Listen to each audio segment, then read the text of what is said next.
Performance planning and evaluation means setting standards and expectations for employees. Most employees do well when it's very clear what is expected from them and what they need to complete, whether it's what they need to complete by the end of the day, by the end of the week, by the end of the year. Performance evaluation is a way to measure if employees are living up to the expectations that have been set for them. And if they are, then rewards are lined up and job changes. And I'll talk more about this in the following slides. There are many different kinds of performance evaluations. They range from very informal to very formal. One type of performance evaluation is the 360-degree evaluation. This means that everyone that an employee works with, comes in contact with, has a say in their performance evaluation. This includes not only the employee's boss, but their coworkers, customers, employees that work in other departments that may come in contact with this employee, employees of the employee going up for an evaluation. The advantages of the 360-degree evaluation is that it provides a well-rounded view. Sometimes coworkers are more in tune with how an employee is doing than that person's boss. It also avoids individual bias. If an employee does not get along with his or her boss, then most likely that person won't get a fair performance evaluation. But if everyone that this person works with has a chance to evaluate him or her, most likely it won't be a biased review. The 360-degree evaluation can also have more of an impact than one single score from one person, and it can establish a real consensus. Every organization offers different types of compensation or pay. And one employee could receive hourly wages while another employee receives a salary. There's commission, which you probably are thinking about car salesman, or a seamstress who makes so much per dress that she sews. There's the accelerated commission schedule where, let's say, you get 3% on the first $50,000 worth of sales you make, and then you get 4% on the next $30,000 worth of sales you make. A bonus includes if you reach a goal, let's say a sales goal, you sell 50 TVs, you get a $100 bonus. Or you could get a bonus if you complete an engineering project.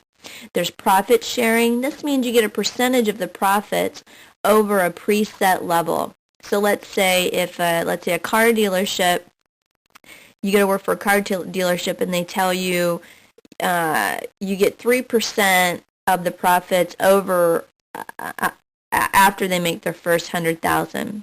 There's fringe benefits, which could include vacations, a company car, a pension plan, special types of insurance.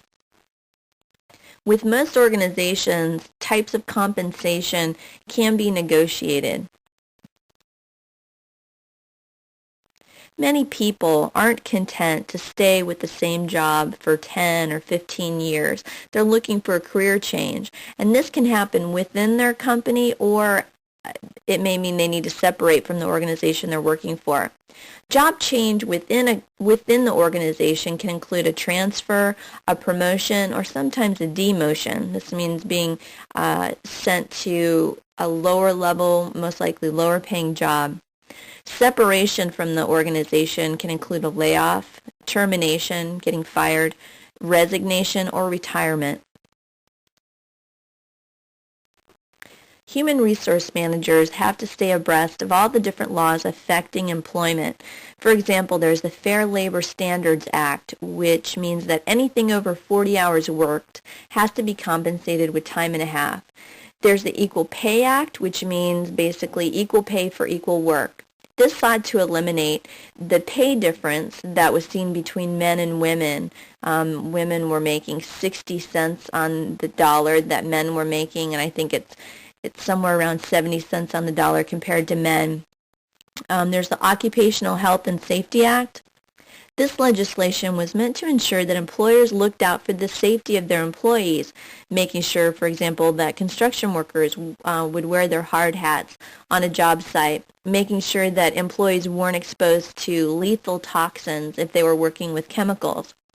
The Americans with Disabilities Act sought to remove discrimination against people with disabilities and to make it more reasonable for people with disabilities to get certain jobs if it only meant that changes need to be made to their workplace.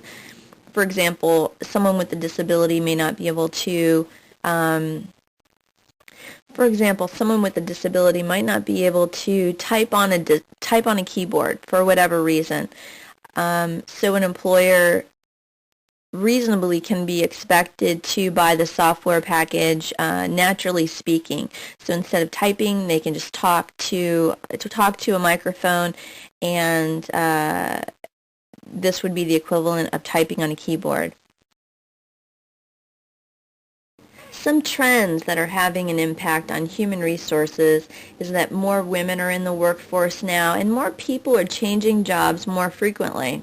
There's obviously a much more diverse workforce, and employers are struggling with the issues that are involved with that. Even within Alaska, you can see more lawsuits regarding sexual harassment and discrimination issues.